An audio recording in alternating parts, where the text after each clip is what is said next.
สบายดีท่านผู้ชมที่รักเพลงสำหรับวันนี้แมนเราจะมารีวิววิดีโอก็คือภาพที่เห็นอยู่นี่แมนเราใส่เครื่องตัดคัดโอเค DC 330ตัดและได้คัดอยู่ในเครื่องเดียวกันเนาะตัดเฟก PU รุ่นใหม่หน้ากว้าง60ซนมีขายเฉพาะห้าน SVM เพียงผู้เดียวเนาะหน้ากว้าง60ซนแมตหนึ่ง49,000กีบเนาะใส่ดีทดลองได้ถ้าผู้ใดซื้อยกก็มี25แมตราคาจะมีราคาเป็นราคาส่งให้ต่างหากเนาะติดต่อเข้ามาได้เดี๋ยวตอนท้ายจะฝากเบอร์ให้เด้อ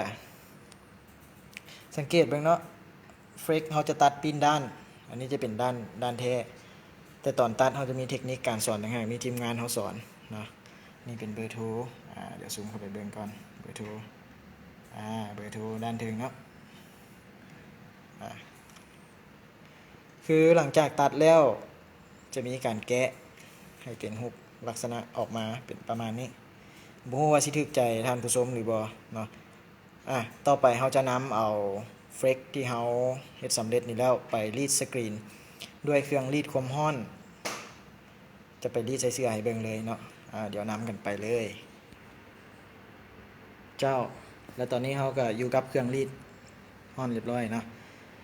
ก็คือเป็นเครื่องรีดสามารถสวิงข้างได้นะสามารถหมุนหน้าไปทั้งข้างได้คือภาพที่เห็นนี่เลยความร้อนจะหลีกเลี่ยงจากมือเรานำกาตัวนี้เข้ามาแล้วภาพประมาณนี้เนาะ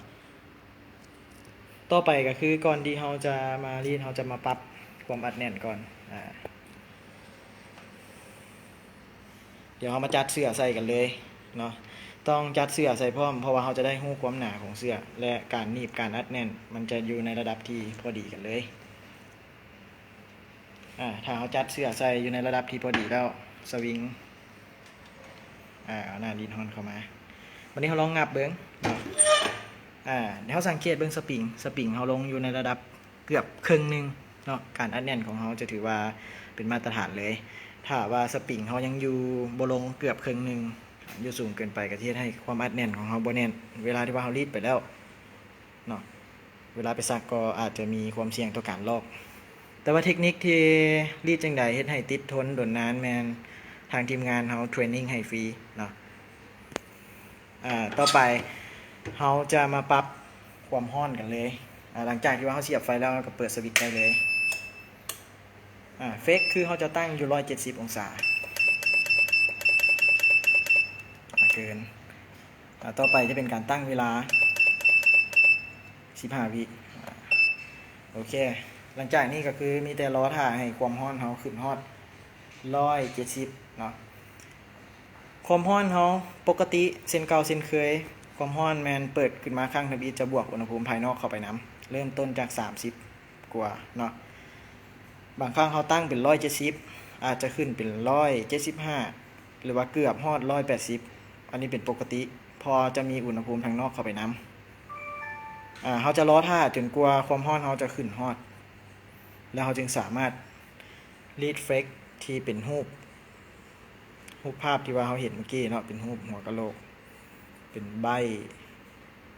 บเกอร์เนาะไบเกอร์ MSX ลาวเนาะอันนี้เป็น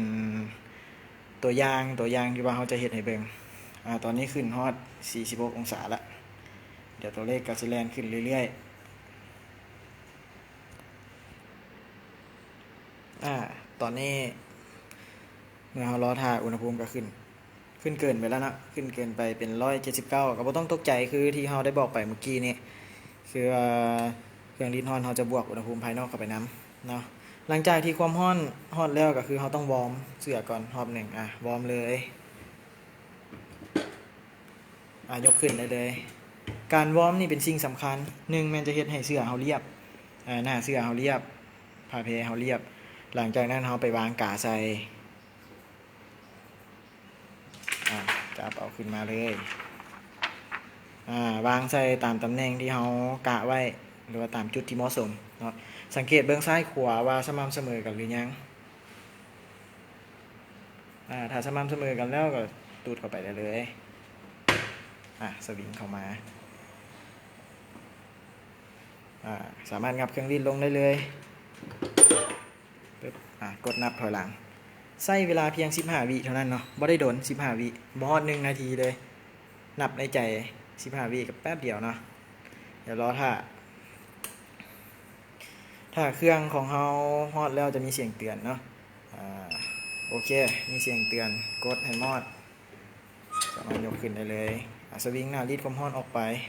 ใช้สะดวกสบายรุ่นนี้นะเจาะต่อมาเขาสามารถลอกได้เลยสังเกตเลยปึ๊บออกมาเลย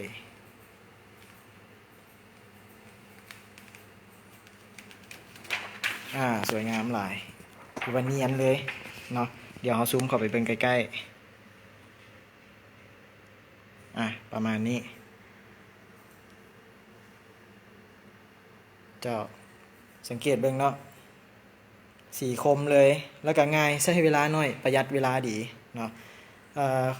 สำหรับท่านใดที่ว่าสนใจสามารถติดต่อเข้ามาได้ที่ห้าง SVM พิมพ์เสื้อเนาะตั้งอยู่บ้านทงโป่งเมืองสิโคตะบอกนครหลวงจันทร์เบอร์โทรติดต่อก็คือ02055733168ขอขอบใจทุกท่านเนาะที่ว่าให้เกียรติติดตามรับชมตั้งแต่ต้นจนจบขอขอบใจ